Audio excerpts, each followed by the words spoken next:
ஆண்டவரே, இந்த உம்முடைய வார்த்தையின் மூலமாக எங்களோடு கூட பேசும்படியாக நாங்கள் கேட்கிறோம். உம்முடைய வார்த்தை ஜீவனுள்ளதாக இருக்கிறது. உம்முடைய வார்த்தை எங்களுடைய வாழ்க்கையை மாற்ற வல்லதாக இருக்கிறது. ஆண்டவரே, எங்களுடைய சிந்தனைகள், யோசனைகள் எல்லாவற்றையும் முழுமையாக உம்முடைய ஆளுகைக்கு ஒப்பு கொடுக்கிறோம். ஆண்டவரே அப்பா, உம்முடைய ராஜ்யத்தை இந்த இடத்திலும் கூட கூறுகிறோம். ஆண்டவரே, நீங்க யார் யார் என்ன நிலையில இருக்கிறாங்கன்னு சொல்லி நீங்க அறிந்த தேவனாக இருக்கிறீங்க, அறிகிற தேவனாக இருக்கிறீங்க. அந்தந்த நிலையில ஒவ்வொருவரோடு கூட இடைப்படும்படியாய் கேட்கிறோம். ஆண்டவரே, எங்களுடைய எண்ணங்கள், யோசனைகள் எல்லாவற்றையும் முழுமையாக தேவனாகிய கர்த்தருடைய ஆளுகைக்கு ஒப்பு கொடுக்கிறோம். கிறிஸ்துவல்லாத எல்லா சிந்தனைகளையும் அப்பா உம்முடைய அறிவுக்குள்ளாக சிறைப்படுத்துகிறோம். ஆண்டவரே அப்பா, என்னையும் பேசுகிற என்னையும் முழுமையாக ஒப்பு கொடுக்கிறேன். உடைய வார்த்தையை ஆண்டவரை தெளிவாக பகிர்ந்து கொள்ளும்படியாக கிருபை செய்யுங்க. இருதயத்தின் நினைவுகளும் வாயின் வார்த்தைகளும் உமக்கு பிரியமாய் இருக்கும்படியாக கிருபை செய்யுங்க. ஆண்டவரே அப்பா, எந்த பாரங்களோடு கூட வந்திருந்தாலும், என்ன போராட்டங்களோடு கூட வந்திருந்தாலும், என்ன கஷ்டங்களோடு கூட வந்திருந்தாலும், ஆண்டவரே இன்றைக்கு நீங்க விடுதலை செய்யும்படியாக உடைய விடுதலையின் பிரசனத்தையும் உடைய சுகமளிக்கும் பிரசனத்தையும் ஆண்டவரே இந்த இடத்திலும் கூட வரவேற்கிறோம். அப்பா, தேவனுடைய சுகமளிக்கும் பிரசனம் ஆண்டவரே இந்த இடத்துல வரும்படியாக கூட வரவேற்கிறோம். எல்லா காயங்களையும், எல்லா விதமான பாரங்கள் நீங்கும்படியாக, காயங்கள் சுகமாகும்படியாக, உடைந்து போயிருக்கிற மதில்கள் கட்டப்படும்படியாக ஆண்டவரே உம்முடைய பிரசனத்தை, ஜீவனுள்ள பிரசனத்தை, பரிசுத்த ஆவியானவர், தேற்றரவாளனாகிய பரிசுத்த ஆவியானுடைய பிரசனத்தை ஆண்டவரே இந்த இடத்திலும் கூட வரவேற்கிறோம். அப்பா, நீங்க மகிமைப்பட போகிறதுக்காக நன்றி செலுத்துகிறோம். ஆண்டவராகிய இயேசுவின் நாமத்தினாலே ஜெபிக்கிறோம் பிதாவே, ஆமென். என்ற செய்தியின் தலைப்பு உள்ளான சுகம் விடுதலை என்று சொல்லி இந்த செய்தியின் தலைப்பாக இருக்கிறது. கடந்த ஒரு சில நாட்களாக இந்த செய்தியை பல முறைகள் பிரசங்கித்திருக்கிறேன். ஒரு காரியம் என்னவென்றால், ஆண்டவருடைய பிரசனம் அளவில்லாமல், இந்த செய்தியை பிரசங்கிக்கும் பொழுதும் கூட ஆண்டவருடைய பிரசனம் கடைசியில் அளவில்லாமல் கிரியை செய்ததை பார்க்க முடிந்திருக்கிறது. ரஷ்ய தேசத்தில் இந்த செய்தியை பிரசங்கித்து கொண்டு இருக்கும் பொழுது பார்த்தீங்கன்னா, ஒரு நபர் ஒரு வருஷமாக நடக்க முடியாமல் மிகுந்த வேதனையோடு கூட அவர் அந்த கூட்டத்துக்கு வந்திருந்தார். ஸோ அந்த நடக்க முடியாத நிமித்தமாக, அந்த வேதனை நிமித்தமாக அவருடைய வேலையே மாற்ற வேண்டிய ஒரு சூழ்நிலையாக இருந்தது. அப்பொழுது உள்ளான சுகத்தையும் விடுதலையும் குறித்து பிரசங்கம் பண்ணுறதுக்கு மாத்திரம்தான் டைம் இருந்தது. மற்றும் ஈவன் சுகத்துக்கு கூட ஜோம் பண்ணுறதுக்கு டைம் இல்லை. ஆனால் அந்த கடைசியில் அந்த உள்ளான சுகம் விடுதலை அந்த ஆராதனையில் நடத்தும் பொழுது ஆண்டவர் அந்த சகோதரனுக்கு பரிபூர்ண சுகத்தை கொடுத்தார். ஆமென், ஹல்லேலூயா. அவருக்கு அந்த வலி போனது தெரியவே இல்லை பிரியமானவர்களே. அது மாத்திரமல்ல, அந்த காரியம் நடந்தது ஒரு 2 வாரத்துக்கு முன்பதாக நம்முடைய 3வது ஆராதனையிலும் கூட இந்த உள்ளான சுகம் விடுதலை இந்த செய்தி பகிர்ந்து கொண்டு கடைசியில் அந்த உள்ளான சுகத்துக்கு ஜெபிக்கும் பொழுதும் கூட ஒரு சகோதரி 11 ஆண்டுகளாக மைக்ரைன் ஹெட்ஏக்ஸ், கண்டினியூஸாக மைக்ரைன் ஹெட்ஏக்ஸ் உள்ள சகோதரி ஜெபிக்காமலே ஆண்டவர் பரிபூர்ண சுகத்தை கொடுத்தார். ஹல்லேலூயா. அவங்க ஒரு வாரம் செக் பண்ணி விட்டு அடுத்த வாரம் அவங்க சொன்னாங்க, இந்த மாதிரி 11 வருஷமாக மைக்ரைன்ஸ், ஒரு சைடில் மைக்ரைன் ஹெட்ஏக்ஸோட கஷ்டப்பட்டு கொண்டிருந்தேன், ஆண்டவர் பரிபூர்ண சுகத்தை கொடுத்தார் என்று சொல்லி. ஸோ கண்டிப்பாக இந்த செய்தி பிரயோஜனமாக இருக்கும். ஏனென்றால் இது ஆண்டவருடைய மனதுருக்கத்தை வெளிப்படுத்துகிறதாக இருக்கிறது. ஆமென், ஹல்லேலூயா. எங்கு ஆண்டவருடைய மனதுருக்கம் வெளிப்படுகிறதோ அங்கு அவருடைய சுகமும் வெளிப்படுகிறது, அங்கு அவருடைய விடுதலையும் வெளிப்படுகிறது. ஸோ விசுவாசத்தோடு கூட நீங்க கவனிங்க. இந்த செய்தி ஏற்கனவே நான் முதல் ஆராதனையில பிரசங்கம் பண்ணியிருக்கிறேன்னு நினைக்கிறேன். உள்ளான சுகம் விடுதலை. இன்றைக்கு கிறிஸ்தவர்களாக இருக்கிற நாம் நிறைய நேரங்களிலே அநேக பாரங்களோடு கூட, அநேக சுமைகளோடு கூட நம்முடைய வாழ்க்கையை நடத்தி கொண்டிருக்கிறோம். மனதில் ஒரு தெளிவில்லாத நிலை, முன்பதாக நடந்த சம்பவங்கள், போராட்டங்கள், பிரச்சனைகள், அது அதிலிருந்து மனதில் இருந்து எப்படி விடுபடுறதுன்னு தெரியாம நிறைய பேர் பார்த்தீங்கன்னா அநேக நாட்களாக நடந்த காரியங்களை நம்ம என்ன பண்றோம், பாரமாக சுமந்து கொண்டிருக்கிறோம். பிரியமானவர்களே, அநேக பேருடைய மனதிலே தெளிவில்லாமல் இருக்கிறது. ஏன்னா சில பேர் பார்த்தீங்கன்னா உள்ளான காயங்களோடு கூட, உள்ளான வேதனையோடு கூட இருக்கிறாங்க. ஏன்னா திடீர்னு நடந்த சம்பவங்கள் அதன் சம்பவங்கள் நிமித்தமாக ஏற்பட்ட பாதிப்புகள் வருஷக்கணக்காக இருக்கிறது பிரியமானவர்களே.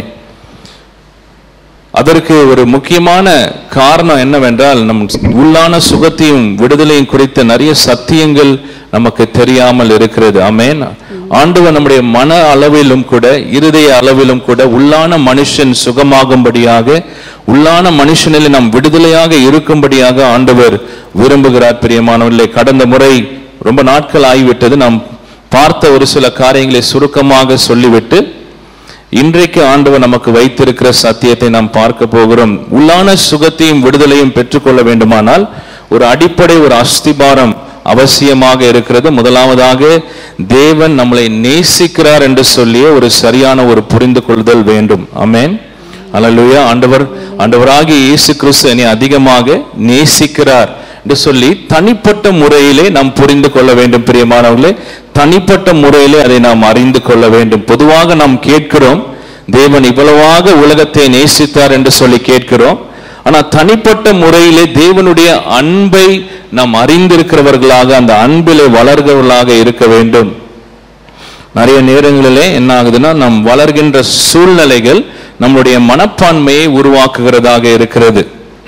ஒருவேளை நம்முடைய பெற்றோர் நம்மளை ரொம்ப கடினமாக நடத்தியிருந்தா, அன்பே காண்பிக்காமல் நடத்தியிருந்தா, இல்லைன்னா நம்முடைய மேல் இருக்கிற அதிகாரிகள் நம்மளை அன்பே காண்பிக்காமல் நடத்தியிருந்தா, ரொம்ப ஸ்ட்ரிக்டாக நடத்தியிருந்தா, அது நம்மளுடைய மனப்பான்மையை ஒரு விதமாக உருவாக்குகிறது. ஸோ ஆண்டவருக்குள்ளே வரும் பொழுது நம்ம ஆண்டவரை எப்படி பார்க்கிறோம்? அதே மனப்பான்மையிலே நாம் பார்க்கிறோம் பிரியமானவர்களே. உங்களுக்கு ஆவிக்குரிய பிரகாரமாக சொல்லணும்னா, நிறைய நேரங்களில் நம்ம நிறைய கண்ணாடிகள் போட்டுக்கொண்டு இருக்கிறோம். ஹல்லேலூயா. சூழ்நிலைகள்னால உருவாக்கப்பட்ட கண்ணாடிகள், மற்ற நபர்களுடைய பாதிப்புகள்னால உருவாக்கப்பட்ட கண்ணாடிகள். அதே போல நம்ம மேல இருக்கிற அதிகாரிகளோ நம்முடைய பெற்றோர்களோ ரொம்ப கடினமாக நம்ம நடத்தியிருந்தா, ஒருவேளை அன்பு இல்லாமல் நம்மளை நடத்தியிருந்தா, எதிர்பார்த்தவர்கள் மேலே எதிர்பார்த்தவர்கள் முன்மாதிரியாக இருந்தவர்கள் அன்பில்லாமல் நம்மளை நடத்தியிருந்தா, நமக்கு அந்த மனப்பான்மை அவ்வாறாக உருவாகிறது. ஆண்டவருக்குள்ள வரும் பொழுதும் ஆண்டவரையும் அவ்வாறாக நாம் பார்க்க ஆரம்பிக்கிறோம் பிரியமானவர்களே. ஹல்லேலூயா. பொதுவாக அந்த மாதிரி மனப்பான்மைகள் உருவாகி ஆண்டவருக்குள்ள வந்தவர்கள் ஆண்டவரை எப்படி அதிகமாக பார்ப்பார்கள் என்றால், ஆண்டவர் நியாயம் தீர்க்கிறவர், ஆண்டவர் தண்டிக்கிறவர், ஆண்டவர் நரகத்துக்கு அனுப்புகிறவர், அததான் அதிகமாக அவர்கள் பார்ப்பார்கள். ஆமென். கண்டிப்பாக ஆண்டவர் நியாயம் தீர்க்கிறவர் தான். ஆமென். கண்டிப்பாக ஒரு நாள் ஆண்டவரை ஏற்றுக்கொள்ளனா நரகத்துக்கு அனுப்புவார். ஆமென். அவர் பரிசுத்த தேவன், நீதியுள்ள தேவன், அதெல்லாம் இருக்கிறது பிரியமானவர்களே. நன்றாக புரிந்து கொள்ள வேண்டிய காரியம் என்னவென்றால், ஆண்டவர் மனித குலத்துக்கு வெளிப்பட்டது, இன்றைக்கும் வெளிப்பட்டு கொண்டிருக்கிறது. அதிகமாக எப்படி வெளிப்பட்டு கொண்டிருக்கிறார்னா, அன்பாகவே தான் வெளிப்பட்டு கொண்டிருக்கிறார் பிரியமானவர்களே. ஹல்லேலூயா. அன்பின் நிமித்தமாக தான் மனிதனை உண்டாக்கினார், அன்பின் நிமித்தமாக தான் மீட்பை உண்டு பண்ணினார், அன்பின் நிமித்தமாக தான் ஆண்டவராகிய இயேசு கிறிஸ்து இந்த பூமிக்கு வந்தார், அன்பின் நிமித்தமாக தான் உங்களுக்கு எல்லா ஆசீர்வாதங்களையும் அவர் கொடுத்து கொண்டிருக்கிறார். ஹல்லேலூயா. அவருடைய நீதி நியாய தீர்ப்பு இருக்கிறது. ஒரு நாள் அது நிறைவாக ஒரு நாள் கடைசி நாள்ல வெளிப்படும் பிரியமானவர்களே. முக்கியமான காரியம், அடிப்படையான காரியம் என்னன்னா, தேவன் அன்பாகவே இருக்கிறார். தேவன் அன்பாகவே இருக்கிறார் என்று சொல்லியே ஒரு புரிந்து கொள்ளுதல், ஒரு சரியான ஒரு புரிந்து கொள்ளுதலுக்குள்ளாக நாம் வர வேண்டும் பிரியமானவர்களே. இது ஒரு வசனத்தின் அடிப்படையிலிருந்து பார்த்தோம், யாத்திராகமத்தில் இருக்கிறது. அதை நீங்க எங்க கண்டுபிடிச்சுக்கோங்க. வேத வசனம் என்ன சொல்லுதுன்னா, அவருடைய நீதி, அவருடைய நியாய தீர்ப்பு 4 தலைமுறைகளுக்கு இருக்கிறது. ஆனால் அவருடைய இரக்கங்களோ 1000 தலைமுறைக்கு. அவருடைய அன்பு இரக்கம் என்று சொல்லலாம். அன்பு இரக்கங்களோ எவ்வளவு தலைமுறைக்கு? 1000 தலைமுறை. அவருடைய கோபம் எவ்வளவு தலைமுறைக்கு? 4. ஆமென். ஹல்லேலூயா. அப்ப பாருங்க, அதிலே நம்ம வித்தியாசத்தை பார்க்கிறோம். ஆமென். ஆண்டவருடைய கோபம், ஆண்டவருடைய நீதி, ஆண்டவருடைய நியாய தீர்ப்பு 4 எங்க இருக்கிறது? 1000 எங்க இருக்கிறது? ஹல்லேலூயா. ஆமென். அந்த புரிந்து கொள்ளுதலுக்குள்ளாக நாம் வர வேண்டும் பிரியமானவர்களே. ஆண்டவர் நேசிக்கிறார் என்று சொல்லி, அதிகமாக நேசிக்கிறார் என்று சொல்லி ஒரு சரியான புரிந்து கொள்ளுதலுக்குள்ளாக நாம் வர வேண்டும். ஒருவேளை நம்முடைய இதுவரைக்கும் நம்ம ஆண்டவரை பார்த்துட்டு இருந்த விதம், அதிகமாக அவர் கோபப்படுகிறார், நியாயம் தீர்க்கிறார், அப்படி பார்த்துட்டு இருந்தோம்னா இன்றைக்கு அந்த மனப்பான்மை ஆண்டவர் மாற்றும்படியாக நாம் கேட்கலாம். ஆமென். எல்லாருக்குள்ளேயும் வாழ்க்கை பயணத்திலே வளரும் பொழுதும் கூட ஆண்டவருக்குள்ள வருகிறதுக்கு முன்பதாக நிறைய என்ன சொல்றது பேகேஜை எடுத்துட்டு வந்துடுறோம். ஆமென். ஹல்லேலூயா. ஆண்டவருக்குள்ள நடக்க நடக்க தான் ஆண்டவர் என்ன பண்றார், நம்முடைய மனதை புதிதாக்குறவராக இருக்கிறார் பிரியமானவர்களே. சோ நம்முடைய மனப்பான்மை ஆண்டவர் அன்பாக இருக்கிறார் என்று சொல்லிய ஒரு சரியான ஒரு மனப்பான்மை நமக்கு வர வேண்டும். ஹல்லேலூயா. இன்னொரு வகையில் என்ன புரிந்து கொள்ளபடி சொல்லணும்னா, பெற்றோர் ரொம்ப கடினமாக இருக்கிறாங்க அப்படின்னு பிள்ளைங்க யோசித்தாங்கன்னா பெற்றோர் இடத்துல பிள்ளைங்க போவாங்களா? ஏதாவது முக்கியமான காரியம் பகிர்ந்து கொள்ளும்படியாக, இருதயத்தில் இருக்கிற வேதனைகளை பகிர்ந்து கொள்ளும்படியாக போவாங்களா? போக மாட்டாங்க பிரியமானவர்களே. ஹல்லேலூயா. பெற்றோரை கடினமாக பார்த்தாங்கன்னா போவாங்களா பிள்ளைங்க? போக மாட்டாங்க. அதே போலதான் தேவனை கடினமுள்ளவராக நாம் பார்த்தோமானால் ஆண்டவரிடத்துல அந்த நெருக்கமாக இருதயத்திலே உள்ளான இருதயத்தை பகிர்ந்து கொள்ள முடியாது பிரியமானவர்களே. ஹல்லேலூயா. பாருங்க, பழைய ஏற்பாட்டுல நம் ஆண்டவர் எப்படி நிறைய நேரங்களில் எப்படி கேள்விப்பட்டிருக்கணும்னா, ஆண்டவர் எப்படி நியாயம் தீர்த்தாரு, எப்படி தண்டிச்சாரு இஸ்ரவேல் மக்களை, அதை தான் நம்ம கேட்டிருக்கிறோம். ஆனா அதே சம்பவத்தை ஆண்டவர் எப்படி சொல்றார் தெரியுமா? இஸ்ரவேல் மக்களை பார்த்து சொல்லும் போது சொல்றாரு, ஒரு தகப்பன் உங்களை தோளில் சுமப்பதை போல நான் சுமந்து வந்தேன். மோசேக்கும் இஸ்ரவேல் மக்களுக்கும் ஆண்டவர் வெளிப்படும் பொழுது அவருடைய நாமத்தை சொல்லிக்கொண்டு அவர் வெளிப்படுகிறார். முதல்ல அவர் என்ன சொல்றார் தெரியுமா? அவர் இரக்கமுள்ளவர், தேவன் இரக்கமுள்ளவர். அந்த நாட்களிலும் ஆண்டவருடைய அந்த அளவுக்கு நியாய தீர்ப்பு இருந்தது. ஆனா முதல் அவர் எப்படி வெளிப்படுகிறாரு? இரக்கமுள்ளவராக வெளிப்படுகிறார். The Lord is long suffering, gracious and merciful என்று சொல்லி ஆண்டவர் சொல்லிக்கொண்டே முன்பதாக சொல்லிக்கொண்டே போகிறார். பிரியமானவர்களே, இன்றைக்கு நம்மளுடைய மனப்பான்மைகளை நாம் ஆராய்ந்து பார்க்க வேண்டும். அதிகமாக நாம் தேவனை எப்படி பார்க்கிறோம்? ஹல்லேலூயா. அன்பாக பார்க்கிறோமா என்று சொல்லி முதலாவதாக ஆராய்ந்து பார்க்க வேண்டும். இரண்டாவதாக நாம் பார்த்தோம், தேவன் நம்மளை விலையேற பெற்றவர்களாக கருதுகிறார் என்று சொல்லி பார்த்தோம். God views each one of us as precious. நிறைய நேரங்களிலே வாழ்க்கை பயணத்திலே நடக்கும் பொழுது சூழ்நிலைகள் நிமித்தமாகவோ மற்ற நபர்கள் நிமித்தமாகவோ நம்மளுடைய மதிப்பை நாமளே போட்டுக் கொள்கிறோம். ஆமென். ஹல்லேலூயா. ஒருவேளை யாரோ ஒருத்தவங்களை நம்மளை பார்த்து நீ ஒண்ணுக்கும் உதவ மாட்ட, நீ லாயக்கு இல்லை, நீ சரியில்லை, நீ பிரயோஜனம் இல்லை அப்படின்னு சொல்லி இருக்கலாம். சோ அது நம்மளுடைய மனப்பான்மைகளை உருவாக்குகிறதாக இருக்கிறது. அது அப்படியே நம்மளும் யோசித்து கொண்டு இருக்கலாம், நான் ஒண்ணுமே பிரயோஜனம் இல்லை, எதுக்கும் உதவ மாட்டேன் அப்படின்னு சொல்லி நிறைய பேர் தனிப்பட்ட முறையில நம்முடைய வாழ்க்கையில அது நிமித்தமாக பாதிக்கப்பட்டு உள்ள அழுது கொண்டு இருக்கலாம். பிரியமானவர்களே, ஒருவேளை இங்க கூட நீங்க உட்கார்ந்து கொண்டு இருக்கலாம், வெளியில நல்லா ட்ரெஸ் பண்ணிருக்கலாம், ஆனா உள்ளுக்குள்ள நான் பிரயோஜனமே இல்லை அப்படின்னு சொல்லி ஒரு யோசனை, ஒரு எண்ணத்தோடு கூட இருக்கலாம். பிரியமானவர்களே, நாம் புரிந்து கொள்ள வேண்டிய காரியம் என்னவென்றால், ஆண்டவர் உங்களையும் என்னையும் விலையேற பெற்றவர்களாக கருதுகிறார். ஆமென். ஹல்லேலூயா. இதை உதாரணத்தோடு கூட நாம் இதை எக்ஸ்பிளைன் பண்ணலாம். இந்த செல்போன் இருக்கிறது, இன்னொரு செல்போன் யாராவது தாங்க. எவ்வளவு அங்கிள் இந்த செல்போன்? 5000. இந்த செல்போனுடைய விலை, அங்கிளுடைய செல்போனுடைய விலை 5000. இந்த செல்போன் எங்களுக்கு ஒருத்தங்க கிஃப்டாக தந்தாங்க. இந்த செல்போனுடைய விலை கிட்டத்தட்ட 12,000 13,000. ஸோ இந்த ரெண்டு செல்போன்ல எது விலை இருந்தது பிரியமானவர்கள்? நீங்க சொல்லுங்க. என்னுடைய செல்போன். எதை வச்சு சொல்றீங்க? விலையை பத்தி. ஏன்னா அதிக விலை கொடுத்து வாங்க வேண்டியது இருந்தது. ஹல்லேலூயா. உங்களுடைய என்னுடைய விலை என்ன தெரியுமா? ஆண்டவராகிய இயேசு கிறிஸ்துவின் ரத்தம். பிரியமானவர்களே, ஹல்லேலூயா.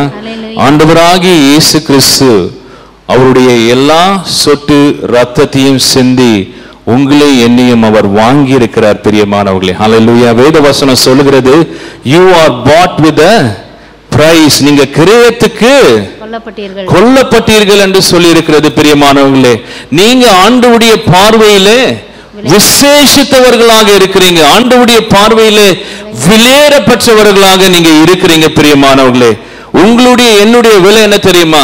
ஆண்டவராகிய இயேசு கிறிஸ்து தன்னுடைய ஜீவனையே உங்களுக்காக எனக்காக கொடுத்து உங்களை என்னையும் வாங்கி இருக்கிறார். பிரியமானவர்களே, ஒருவேளை நீங்க சூழ்நிலைகள் நிமித்தமாக உங்களை நீங்களே கீழாக நீங்க யோசித்து கொண்டிருக்கலாம்.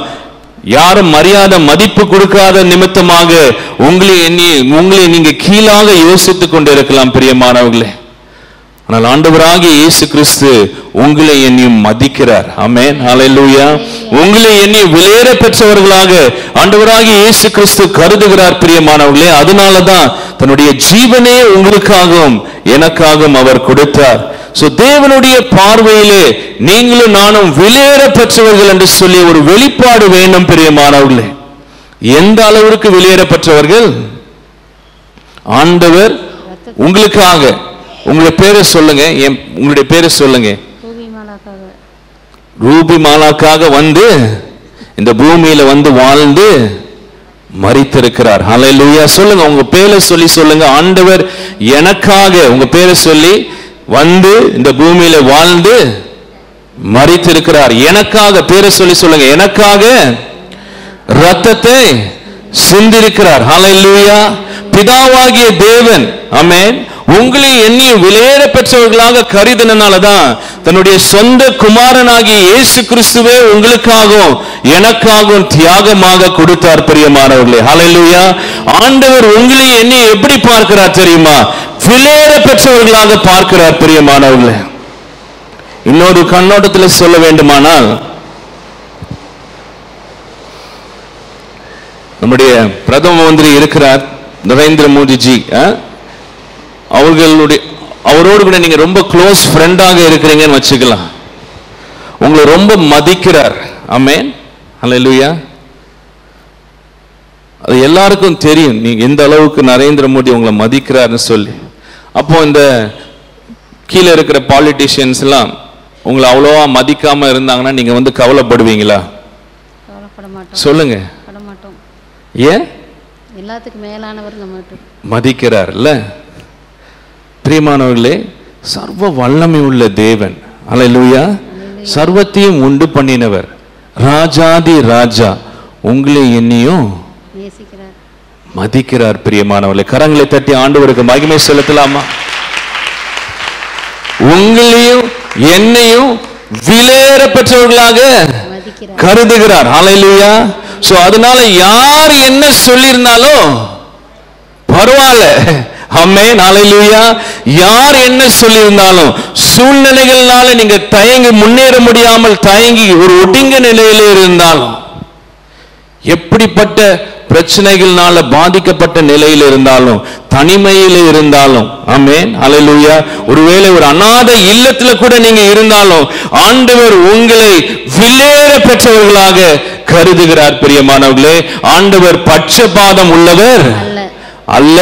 எப்படி மோசேயை பார்த்தாரோ, ஆமென், எப்படி ஆபிரகாமை பார்த்தாரோ, எப்படி பேதுருவை பார்த்தாரோ, அப்படி மரியாளை பார்த்தாலோ, டெபோராளை பார்த்தாலோ, எஸ்தரை பார்த்தாரோ, அதே போலதான் ஆண்டவர் உங்களையும் பார்க்கிறார். பிரியமானவர்களே, நீங்க ஆண்டவருடைய பார்வையிலே விலையேற பெற்றவர்கள். சொல்லுங்க, I am precious in God's eyes. நான் ஆண்டவருடைய சர்வ வல்லமை உள்ள வானத்தையும் பூமியையும் உண்டாக்கின தேவனுடைய பார்வையிலே விலையேற பெற்றவளாக இருக்கிறேன். ஹல்லேலூயா. அது ரொம்ப முக்கியம். பிரியமானவர்களே, அதுதான் அழகாக பவுல் சொல்லுகிறார். ரோமர் 8ஆம் அதிகாரத்திலே 32ஆம் வசனத்திலே அவர் இவ்வாறாக சொல்லுகிறார், தன்னுடைய சொந்த குமாரனே உங்களுக்காக எனக்காக கொடுத்தவர் இதுக்கு மேல செய்ய மாட்டாரா? ஹல்லேலூயா. பிரியமானவர்களே, பிதாவாகிய தேவன் ஆண்டவராகிய இயேசு கிறிஸ்துவின் மூலமாக தான் வானத்தையும் பூமியையும் உண்டாக்கினார். எல்லா சிருஷ்டிப்பும் ஆண்டவராகிய இயேசு கிறிஸ்துவுக்குள்ளாக தான் இருக்கிறது. பிரியமானவர்களே, ஆண்டவராகிய இயேசு கிறிஸ்துவை உங்களுக்காகவும் எனக்காகவும் தியாகமாக கொடுக்கும் பொழுது எல்லாவற்றையும் அவர் கொடுத்தார். பிரியமானவர்களே, ஹல்லேலூயா. He gave that which was precious to him. அதான் பவுல் அழகாக சொல்றாரு, பிதாவாகிய தேவன் குமாரனையே கொடுத்துட்டார். ஆமென், ஹல்லேலூயா. குமாரனையே தியாகம் பண்ணிட்டாரு, இதுக்கு மேல செய்ய மாட்டாரா? உங்களுடைய பிரச்சனைகளை நீக்க மாட்டாரா? உங்களுடைய போராட்டத்தை மாற்ற மாட்டாரா? உங்களுடைய கண்ணீரை துடைக்க மாட்டாரா? உங்களுடைய கட்டுக்களை முறிக்க மாட்டாரா? பிரியமானவர்களே, கண்டிப்பாக அவர் செய்வார். ஹல்லேலூயா. கரங்களை தட்டி ஆண்டவருக்கு மகிமை செலுத்தலாமா?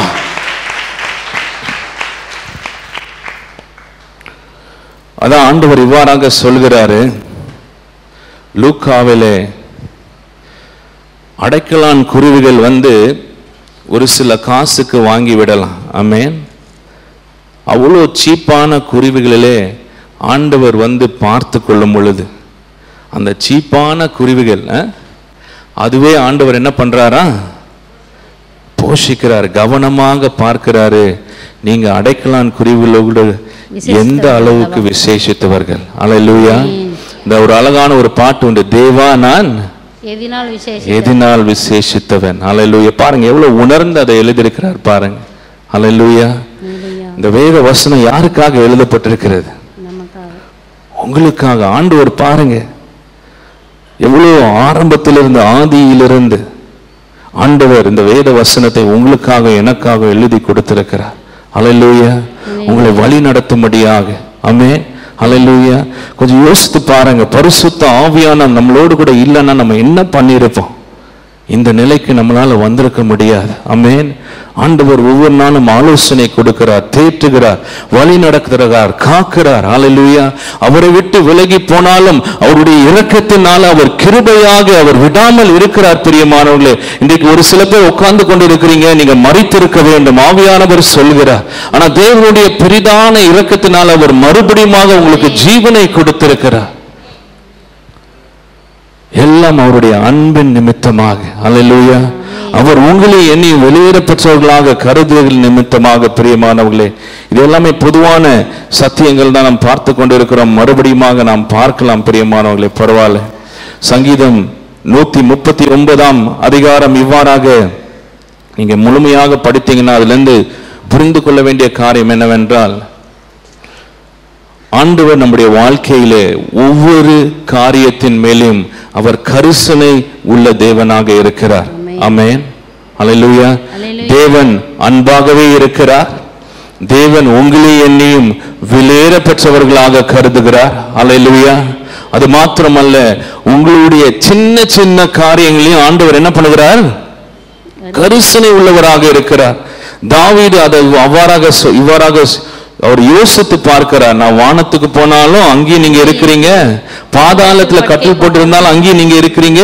ஒரு வார்த்தை நான் சொல்றதுக்கு முன்பதாகவே நான் என்ன வார்த்தை பேச போறேன்னு உங்களுக்கு தெரிகிறதாக இருக்கிறது. இந்த ஞானம் என் புத்திக்கு எட்டாதது என்று சொல்லுகிறார். பிரியமானவர்களே, ஆண்டவர் உங்களுடைய வாழ்க்கையில நடக்கிற சின்ன காரியமாக இருந்தாலும் பெரிய காரியமாக இருந்தாலும் அவர் அதிலே கரிசனை உள்ளவராக இருக்கிறார். என்னுடைய மகன், என்னுடைய மகள் அந்த காரியத்திலே அவருடைய சித்தத்தை நிறைவேற்ற வேண்டும், வெற்றியோடு கூட ஆண்டவரை மகிமைப்படுத்த வேண்டும் என்று சொல்லி அவருடைய எண்ணம் இருக்கிறது. பிரியமானவர்களே, வேத வசனத்திலே ஒரு வேலைக்கார ஒரு பெண் இருக்கலாம். கொஞ்சம் கற்பனை பண்ணி பாருங்க. அந்த வேலைக்கார பெண் தன்னுடைய வீட்டை விட்டு துரத்தப்படுகிறாள். அந்த காலங்களில், ஆதி காலங்களில், ஆபிரகாம் இருந்த காலங்களில் பார்த்தீங்கன்னா இந்த மாதிரி வீடுகள் எல்லாம் கிடையாது. டென்ட்ல தான் இருப்பாங்க, கூடாரம், ஒரு சின்ன கூடாரம் போட்டு தான் இருப்பாங்க. பல மைல்களுக்கு வேற இடம் இருக்காது. வனாந்தரத்திலே ஒரு தண்ணீர் பாட்டிலோடு கூட துரத்தப்படுகிறார். கொஞ்ச நேரத்தில் அந்த தண்ணீர் காலியாகி விடுகிறது. ஒரு வேலைக்கார பெண் மகனோடு கூட வனாந்தரத்தில் யாருமே பார்க்கிறதுக்கு இல்லை. பிரியமானவர்களே, கொஞ்சம் யோசித்து பாருங்க.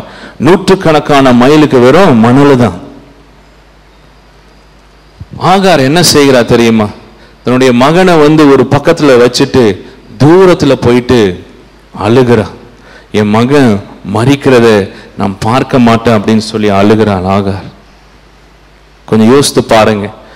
ஒரு வேலைக்கார பெண், ஒதுக்கப்பட்டவள், யாருமே அவளுக்கு இல்லை, யாருமே அவளுடைய சூழ்நிலையை பார்க்க இல்லை, யாருமே இல்லை. பிரியமானவர்களே, ஆனா பார்க்கிற ஒரு தேவன் இருந்தார். ஹல்லேலூயா. ஆமென். பாருங்க, கரங்களை தட்டலாம், ஆண்டவருக்கு நன்றாக கரங்களை தட்டி ஆண்டவரை மகிமைப்படுத்தலாம். அந்த இடத்திலே தண்ணீர், ஆண்டவர் கண்மலையிலிருந்து அது ஒரு பாறையிலிருந்து தண்ணீரை உண்டு பண்ணுகிறார். அப்போ ஆகார் என்ன சொல்றார் தெரியுமா? நீர் என்னை காண்கின்ற தேவன். ஹல்லேலூயா. உங்களை காண்கின்ற தேவன் ஒருவர் இருக்கிறார். There is a God that sees you. Amen. உங்களுடைய ஒவ்வொரு சூழ்நிலையும் அறிகிற தேவன் இருக்கிறார். ஒவ்வொரு சூழ்நிலையும் காண்கின்ற தேவனாக இருக்கிறார். இன்னொரு வகையில சொல்லணும்னா, உங்களுடைய காயங்கள் அவருக்கு தெரியும், உங்களுடைய வேதனை அவருக்கு தெரியும், உங்களுடைய போராட்டங்கள் அவருக்கு தெரியும், உங்களுடைய கண்ணீர் அவருக்கு தெரியும். பிரியமானவர்களே, வேதவசனம் என்ன சொல்லுது தெரியுமா? நம்முடைய கண்ணீரை ஆண்டவர் என்ன பண்ணியிருக்கிறாரா? கணக்கு வைத்திருக்கிறார். துரைத்தியிலே கணக்கு வைத்திருக்கிறார். இந்த சம்பவத்தை ஏற்கனவே சொல்லியிருந்தேன், பட் மறுபடியும் சொல்கிறேன். தலியிலே ஆர்ஃபனேஜ், ஒரு ஆர்ஃபனேஜ் இருக்கிறது. அங்கு வாலிபர்களாக 2 முறை சென்றிருக்கிறோம். அங்கே இருக்கிற அங்கிள் அந்த ஆர்ஃபனேஜை விசுவாசத்தில் தான் நடத்தி கொண்டிருக்கிறார்கள். பிரியமானவர்களே, 25 வருடமாக யார்கிட்டையும் கேட்காமல், ஒரு முறை தான் கேட்டேன்னு சொன்னாங்க, யார்கிட்டையும் கேட்காம விசுவாசத்தில் அந்த ஆர்ஃபனேஜை நடத்தி கொண்டு இருக்கிறாங்க. ஒரு முறை பார்த்தீங்கன்னா, அந்த பிள்ளைகளுக்கு ட்ரெஸ் இல்லாமல் போய்விட்டது.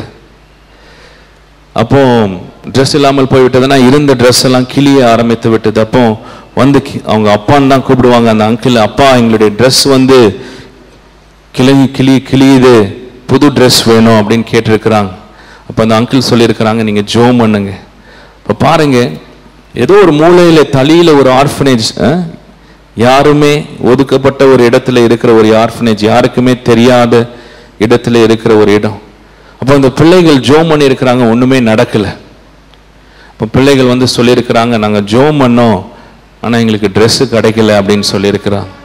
அப்போ இந்த அங்கிள் என்ன பண்ணியிருக்கிறாங்கன்னா, அந்த பிள்ளைகளை கூப்பிட்டு இவ்வாறாக ஜெபித்திருக்கிறாங்க, நீங்கள் யெகோவா ஈரே ஆண்டவரே, எங்களுடைய தேவைகள் எல்லாவற்றையும் நீங்கள் சந்திக்கிற தேவனாக இருக்கிறதுக்காக உமக்கு நன்றி செலுத்துகிறோம். விண்ணப்பமாக ஏறெடுக்கல, நன்றி சொல்லி அந்த ஜெபத்தை முடிச்சிட்டாங்களாம். ஒரு 2-3 நாட்களுக்கு பிறகு பார்த்தீங்கன்னா, வேனில் ஒரு நபர் இறங்கி இருக்கிறார். சென்னையிலேருந்து தான் போயிருக்கிறார். அவர் சொன்னார், 2 நாளைக்கு முன்னாடி நான் ஜோம் பண்ணிட்டு இருந்தேன், ஆண்டவர் என்கிட்ட பேசினார் அப்படின்னு சொன்னார். ஹல்லேலூயா. தலையில் இருக்கிற பிள்ளைங்களுக்கு நீ ட்ரெஸ் வாங்கிட்டு போகணும்னு சொல்லி ஆண்டவர் பேசுறார் என்று சொன்னார். ஹல்லேலூயா. அது மாத்திரமல்ல பிரியமானவர்களே, இதுதான் முக்கியமானது. என்னன்னா, ஆண்டவர் பேசுறது மாத்திரமல்ல, எந்த கடைக்கு போக வேண்டும், ஆமென், எந்த சைஸ் ட்ரெஸ் எடுக்க வேண்டும், என்ன கலர் எடுக்க வேண்டும். ஹல்லேலூயா. பாருங்க, எங்கேயோ இருக்கிற ஆர்ஃபனேஜில் இருக்கிற பிள்ளைங்க, ஆனா ஆண்டவர் என்ன கலரு, எப்படி ட்ரெஸ் போட வேண்டும், அவ்வளோ அந்த அளவுக்கு நுணுக்கத்தில் ஆண்டவர் கவனம் உள்ளவராக இருக்கிறார். பிரியமானவர்களே, ஹல்லேலூயா. அவர் கரிசனை உள்ள தேவனாக இருக்கிறார். நீங்க வெளியில போயிட்டு இப்போ வெளியில போகும்போது ஒரு இலையை கொஞ்சம் பிச்சு பாருங்க. அந்த இலையை உண்டாக்கினவர் யார்? அந்த இலையில ஒவ்வொரு டீட்டெயிலும் ஆண்டவர் என்ன பண்ணியிருக்கிறாரு, பார்த்து அழகாக உண்டாக்கி இருக்கிறார். பிரியமானவர்களே, God is concerned about every single detail in your life. Amen. உங்களுடைய என்னுடைய வாழ்க்கையில ஒவ்வொரு சின்ன காரியத்தின் மேலேயும் ஆண்டவர் கரிசனை உள்ளவராக இருக்கிறார். பிரியமானவர்களே, ஹல்லேலூயா. ஆமென். அது ஏதோ ஒரு சின்ன யாராவது சொன்ன வார்த்தையாக கூட இருக்கலாம், நமக்கு ஏற்பட்ட காயமாக கூட இருக்கலாம், தனிமையாக கூட இருக்கலாம். கரிசனையாக இருக்கும் ஒரு தேவன் இருக்கிறார். பிரியமானவர்களே, உங்களையும் என்னையும் பார்க்கிற தேவன் ஒருத்தர் இருக்கிறார். We have a God that sees us. சங்கீதம் 103:13 இவ்வாறாக சொல்கிறது, ஒரு தகப்பன் தன் பிள்ளைகள் மேலே மனதுருக்கம் கொள்வது போல ஆண்டவர் என்ன பண்ணுகிறாரா, பயந்தவர்களுக்கு இறங்குகிறார். பயந்தவர்களுக்கு இறங்குகிறார். As a father has compassion on his children. எத்தனை ஆண்டவருடைய பிள்ளைங்க இங்க இருக்கிறீங்க? ஆமென். ஆண்டவரை ஏற்றுக்கொண்டவர்கள் எத்தனை பேர் இருக்கிறீங்க? வேதவசனம் என்ன சொல்லுது தெரியுமா? எப்படி தகப்பன் தன் பிள்ளையின் மேலே மனதுருக்கம் கொள்கிறாரோ அதே போல ஆண்டவர் தமக்கு பயந்தவர்களுக்கு இறங்குகிறார். ஆண்டவர் தன்னுடைய பிள்ளைகளுக்கு மனதுருக்கம் கொள்ளுகிற தேவனாக இருக்கிறார். பிரியமானவர்களே, மனதுருக்கம்ன்ற வார்த்தையினுடைய அர்த்தம் என்ன தெரியுமா? மற்றவர்களுடைய வேதனையை நம்மளுடைய வேதனையாக பார்க்கிறது, மற்றவர்களுடைய வேதனை நம்மளுடைய வேதனையாக மாறுகிறது. அதுதான் மனதுருக்கத்தின் சரியான அர்த்தம். பிரியமானவர்களே, எனக்கு 2 பிள்ளைங்க இருக்கிறாங்க. கொஞ்ச நாட்களுக்கு முன்பதாக, ஒரு 2-3 வருஷங்களுக்கு முன்பதாக நினைக்கிறேன், ஹடாசா ரொம்ப சுகவீனமாகிவிட்டான். அந்த வியாதி கொஞ்ச நாள்ல போகவே இல்லை. பிரியமானவர்களே, அப்போ ஒரு முறை அந்த ஜோம் பண்ணிட்டு தான் இருந்தோம் ஆண்டவர் சுகப்படுத்தும்படியாக. ஒரு முறை அவளை பார்த்து கொண்டு இருக்கும் பொழுது அந்த வியாதியில வேதனைப்படுகிறத ஒரு முறை அப்படியே பார்த்த உடனே ஒரு தகப்பனுடைய இருதயம் தெரியுமா, உடனே எனக்குள்ளாக என்ன உணர்வு வந்தது தெரியுமா? ஆண்டவரே, இவளுக்கு பதில் நான் கஷ்டப்பட்டா நல்லா இருக்கும், இவளை சுகப்படுத்திருங்க ஆண்டவரே அப்படின்னு யோசித்து. ஆமென், அல்லேலூயா. உண்மையாகவே அதை யோசித்தேன். பிரியமானவர்களே, அதுதான் ஒரு தகப்பனின் இருதயம். ஆமென். வேதவசனம் என்ன சொல்லுது தெரியுமா? ஒரு தகப்பன் தன் பிள்ளையின் மேலே இறங்குகிறது போல ஆண்டவர் என்ன பண்றாரா? இறங்குகிறார். அதோடைய அர்த்தம் என்ன தெரியுமா? உங்களுடைய வேதனை ஆண்டவருடைய வேதனையாக இருக்கிறது. பிரியமானவர்களே, அல்லேலூயா. நீங்க வேதனைப்படும் பொழுது ஆண்டவர் வேதனைப்படுகிறார். அல்லேலூயா. உங்கள் மேலே என் மேலே மனதுருக்கம் கொள்கிற ஒரு தேவன் ஒருத்தர் இருக்கிறார். பிரியமானவர்களே, ஆண்டவராகிய இயேசு கிறிஸ்து இந்த பூமியில வாழ்ந்த பொழுதும் கூட அவர் ஜனங்களை பார்த்து மனதுருக்கம் கொள்கிற தேவனாக இருந்தார். அவருக்கு தெரியும் அதே ஜனங்க தான் சிலுவையில் அறைய போறாங்கன்னு சொல்லி. ஆனா தேவைகளோடு கூட வரும் பொழுது அவருடைய மனதுருக்கம் செயல்படுகிறதை பார்க்கலாம். பிரியமானவர்களே, ஒரு இடத்துல ரொம்ப அதிகமாக களைப்பாக அவங்க ரெஸ்ட் பண்ணும் அப்படின்னு போகிறாங்க. ரொம்ப அதிகமாக களைப்பாக ரெஸ்ட் பண்ணணும்னு போகிறாங்க. அப்போ ஜனங்க ஆண்டவரை தேடி வருகிறாங்க. அப்போ ஆண்டவர் ஜனங்களை பார்த்தவனே வேதவசனம் என்ன சொல்லுது தெரியுமா? He had compassion on them. மனதுருக்கம் கொண்டு அவர் தன்னுடைய இது அவர் என்ன பண்ணிட்டாரு? மறந்துட்டார். பிரியமானவர்கள், இன்னொரு இடத்துல பார்த்தீங்கன்னா ஆண்டவர் ஒரு கூட்டத்தோடு கூட அவர் போய் கொண்டு இருக்கிறார்.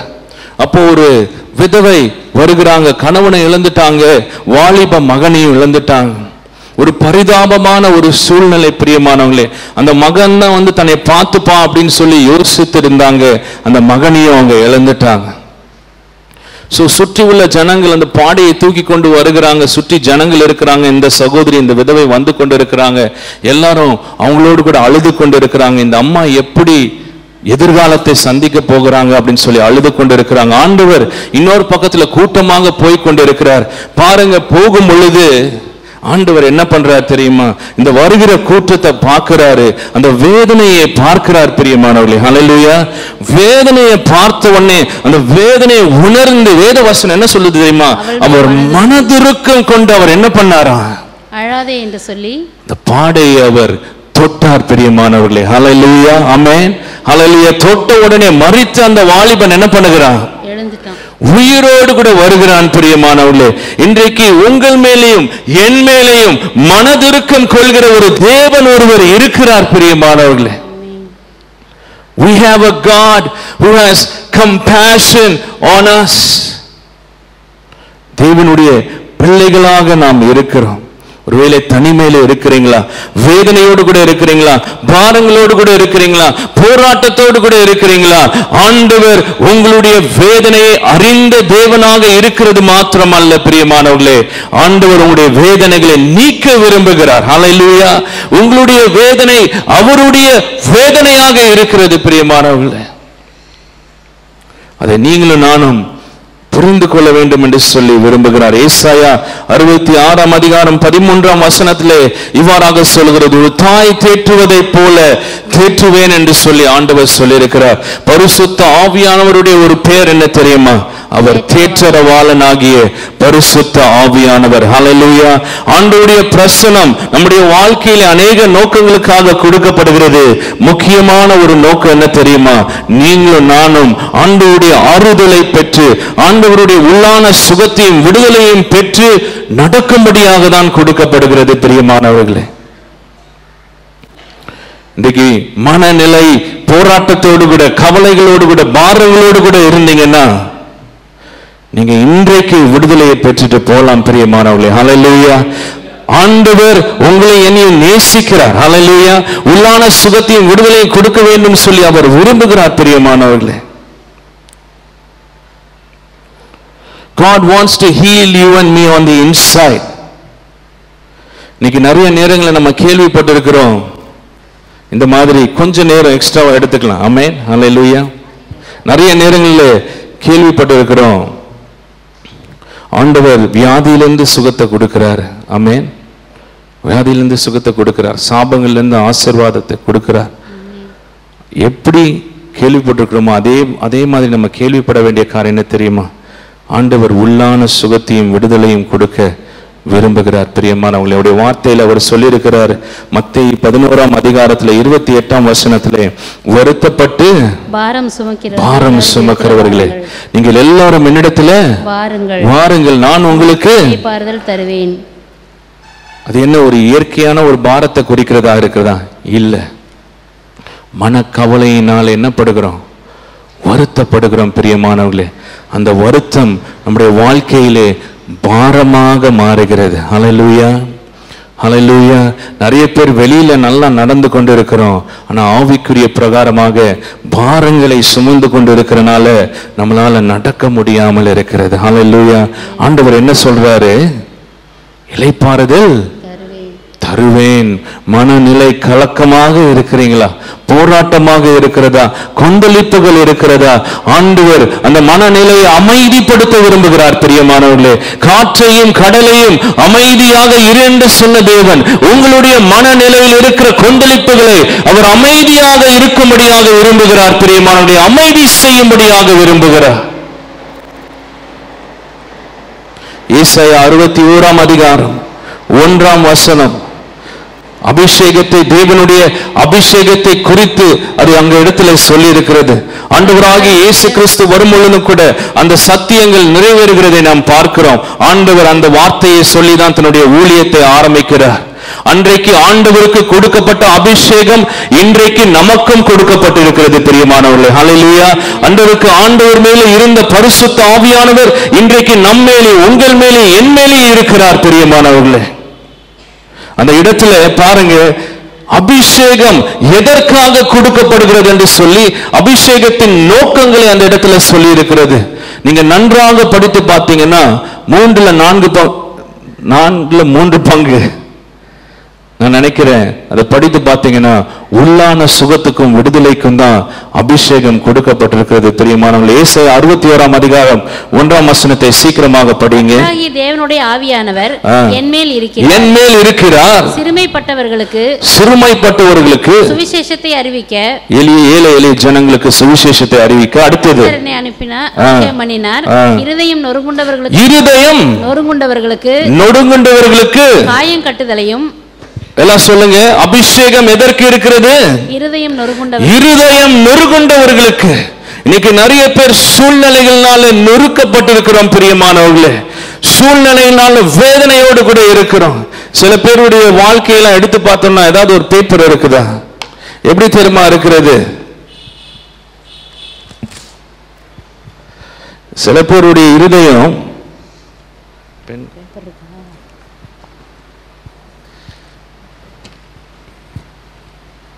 காயங்கள் ஏற்படுகிறது இல்ல? சில பேருடைய இருதயம் காயங்கள், மற்றவர்கள் பேசின வார்த்தைகள், நடந்த சம்பவங்கள், சூழ்நிலைகள் எல்லாம் காயப்படுத்துவதாக இருக்கிறது. சரியா இது பண்ண முடியும். இவ்வாறாக தான் நம்முடைய இருதயம் இருக்கிறது. பிரியமானவர்களே, ஆமென், ஹல்லேலூயா. ஆனா சில பேருடைய இருதயம் எப்படி தெரியுமா இருக்கிறது? பீஸாக இருக்கிறது. அதான் நொறுங்குண்ட இருதயம் என்று சொல்கிறது. ஹல்லேலூயா. அல்லேலூயா. சூழ்நிலைகள் நிமித்தமாக உடைந்து போயிருக்கிறோம். ஏமாற்றங்கள் நிமித்தமாக உடைந்து போயிருக்கிறோம். மற்றவர்கள் பேசின வார்த்தைகள் நிமித்தமாக உடைந்து போயிருக்கிறோம். இழப்புகள் நிமித்தமாக இருதயம் சுக்குநூறாக உடைந்திருக்கிறது. வேதவசனம் என்ன சொல்லுது தெரியுமா? நொறுங்குண்டவர்களுக்கு காயம் கட்டுதலையும். சிஸ்டர், வேதவசனம் என்ன சொல்லுது தெரியுமா? ஆண்டவர் எதற்கு அபிஷேகத்தை கொடுக்கிறார் தெரியுமா? நொறுங்குண்ட இருதயங்களை காயம் கட்டுவதற்கு, சரி செய்யும்படியாக. பிரியமானவர்களே, அல்லேலூயா. இன்றைக்கு ஆண்டவருடைய பிரசனம், அபிஷேகம் எதற்காக கொடுக்கப்படுகிறது? நிறைய நோக்கங்கள் இருக்கிறது. முக்கியமான நோக்கம் என்ன தெரியுமா? உள்ளான காயங்களிலிருந்து விடுதலை பெறும்படியாக. ஒருவேளை நொறுங்குண்ட இருதயத்தோடு கூட இருக்கிறீங்களா? இன்றைக்கு ஆண்டவர் சுகப்படுத்த விரும்புகிறார். அடுத்ததாக என்ன சொல்லுது படிங்க. சிறைப்பட்டவர்களுக்கு விடுதலையை, சிறைப்பட்டவர்களுக்கு விடுதலை, கட்டுண்டவர்களுக்கு போதும், சிறைப்பட்டவர்களுக்கு விடுதலை. ஆமென்.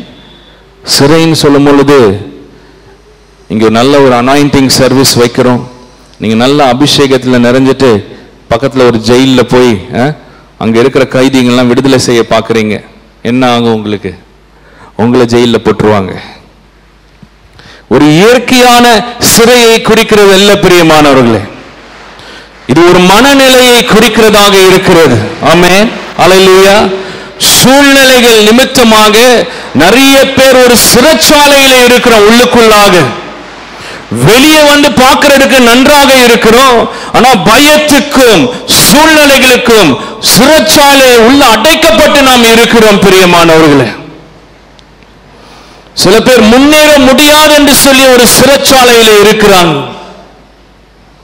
என்னால முடியாது என்று சொல்லி ஒரு சிறைச்சாலை. போராட்டங்கள் நிமித்தமாக, தொடர்ந்து இருக்கிற பிரச்சனைகள் நிமித்தமாக மனநிலை கட்டப்பட்ட ஒரு நிலை.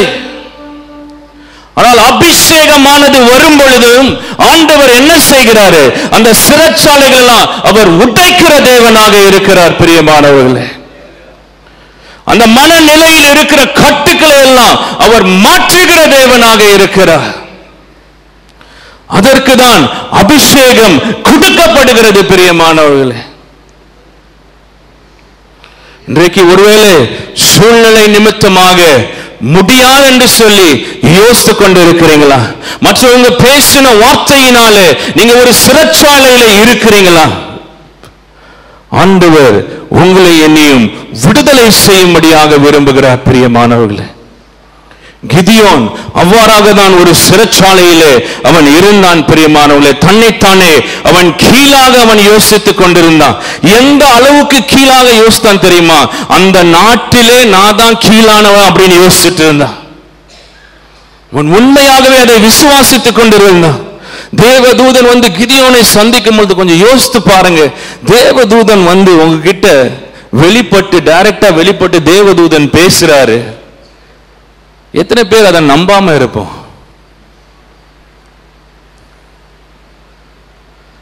கிதியோன் அந்த அளவுக்கு மனம் பாதிக்கப்பட்டிருந்தது பிரியமானவர்களே. அந்த அளவுக்கு கிதியோன் தன்னைத்தானே கீழாக பார்த்தான். தேவதூதன் இவர் என்ன பண்றாரு? ஆர்கியூ பண்றாரு.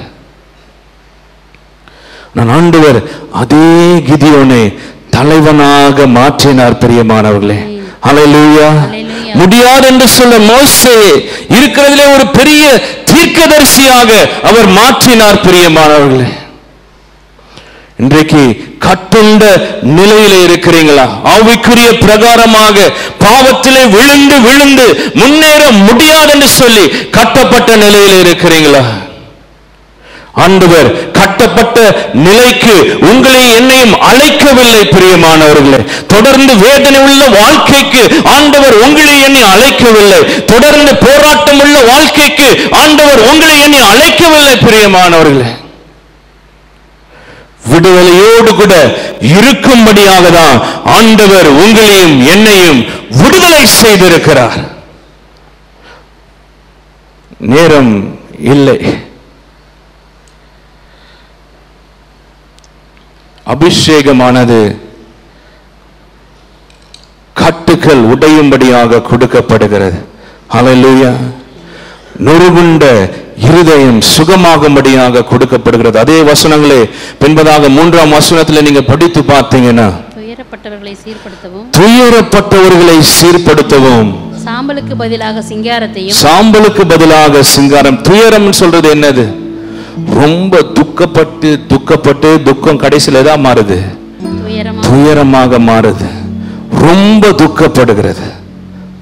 அபிஷேகம் எதற்கு கொடுக்கப்படுகிறது? துயரங்கள் நீங்கும்படியாக. ஆமென், ஹல்லேலூயா. தொடர்ந்து படிங்க. தைலத்தையும் ஒடுங்கின ஆவிக்கு பதிலாக துதியின் உடைய. அதுக்கு முன்னாடி என்ன தைலம்? ஆனந்த தைலத்தையும். எதுக்கு? சாம்பலுக்கு பதிலாக சிங்காரத்தையும், துயரத்துக்கு பதிலாக ஆனந்த தைலம். துயரத்துக்கு பதிலாக ஆண்டவர் என்ன தராரா? ஆனந்த தைலம். ஆனந்த தைலத்தை தருகிறார். ஹல்லேலூயா. ஹல்லேலூயா.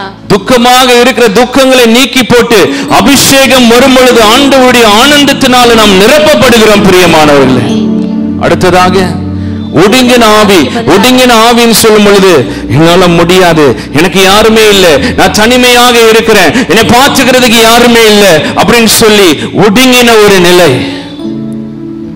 அந்த நிலையை மாற்றிவிட்டு துதியின் ஆடையை ஆண்டவர் தருகிறார். ஹல்லேலூயா. இன்றைக்கும் ஆண்டவர் உங்களை என்னையும் விடுதலை செய்ய போகிறார் பிரியமானவர்களே. ஹல்லேலூயா.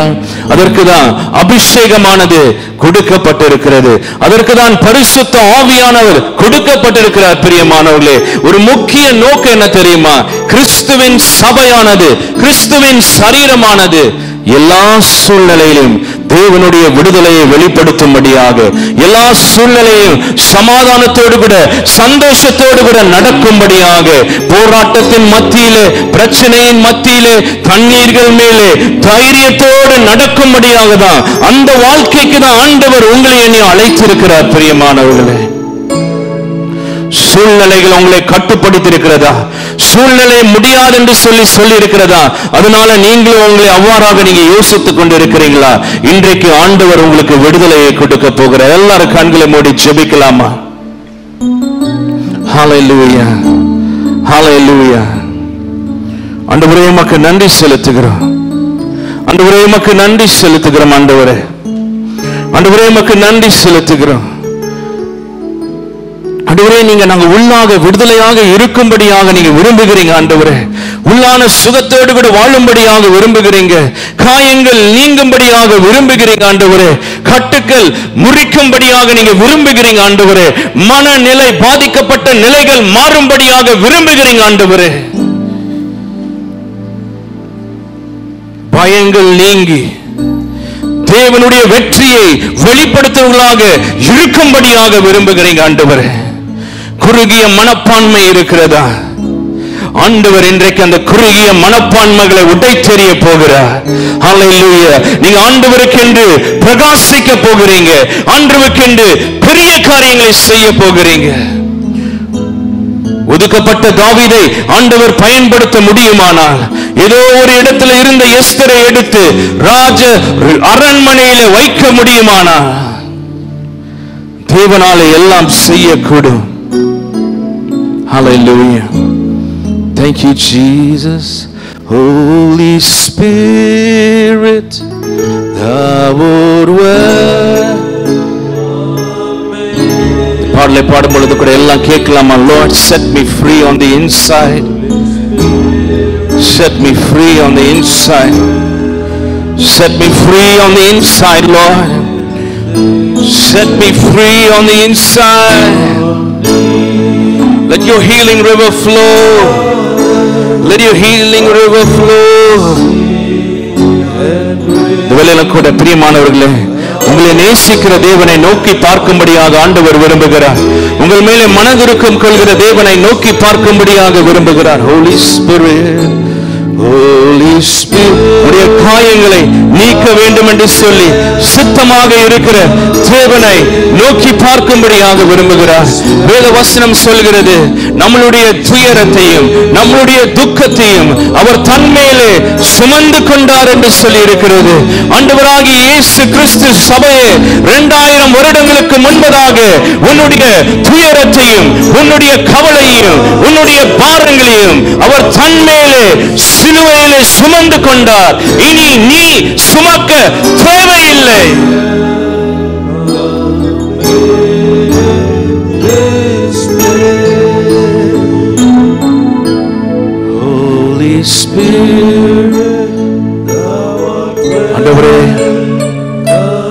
ஜனங்களை சுகப்படுத்துங்க ஆண்டவரே.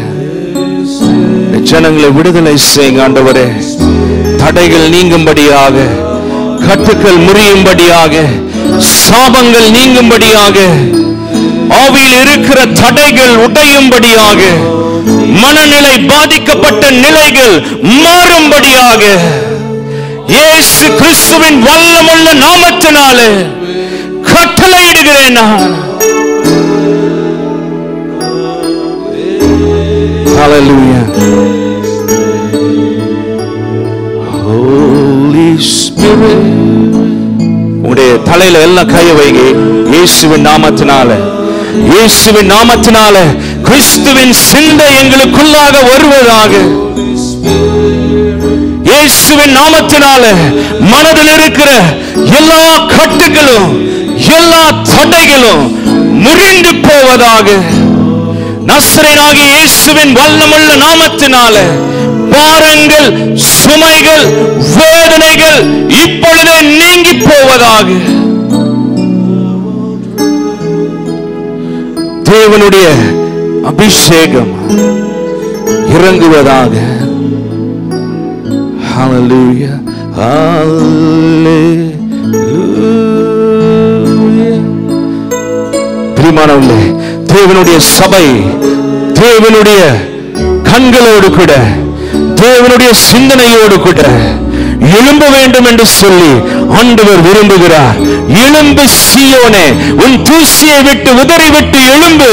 இயேசுவின் நாமத்தினாலே சபையே எழும்பு, சபையே எழும்பு. இயேசுவின் நாமத்தினாலே எழும்பு, இயேசுவின் நாமத்தினாலே. You called to do great things for God. ஒரு சில பேர் ஊழியம் செய்யாமல் நீங்க சோர்வின் நிமித்தமாக உட்கார்ந்து கொண்டிருக்கிறீங்க. தளர்ந்த கால்களை பலப்படுத்த என்று சொல்லி ஆண்டவர் சொல்கிறார். மறுபடியுமாக தேவனுக்காக ஓடுவாய் நீ. Hallelujah. Hallelujah. கரங்களை உயர்த்தி சொல்லு.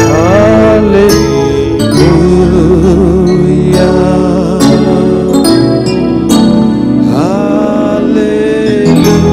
Hallelujah. Hallelujah. கரங்களை உயர்த்தி பெற்றுக் கொள்ளலாம்.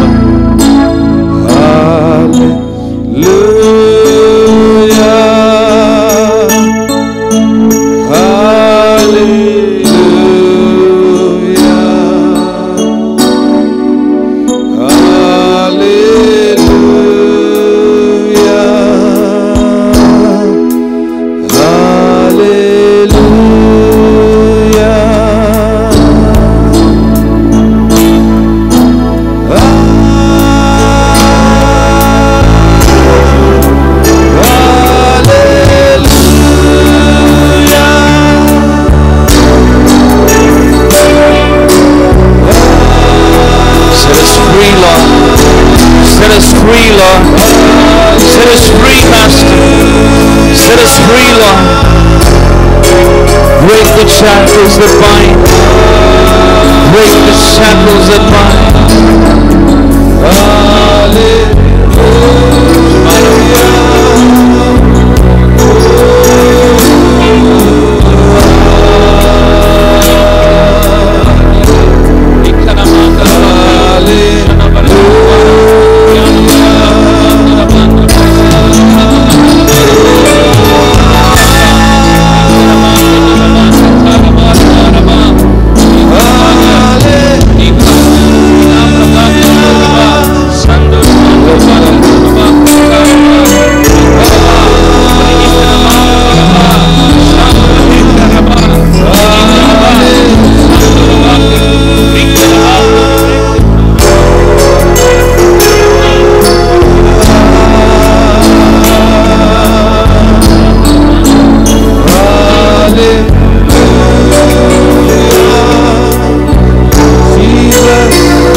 நோய்களை எல்லாம் குணமாக்குகிற தேவன்.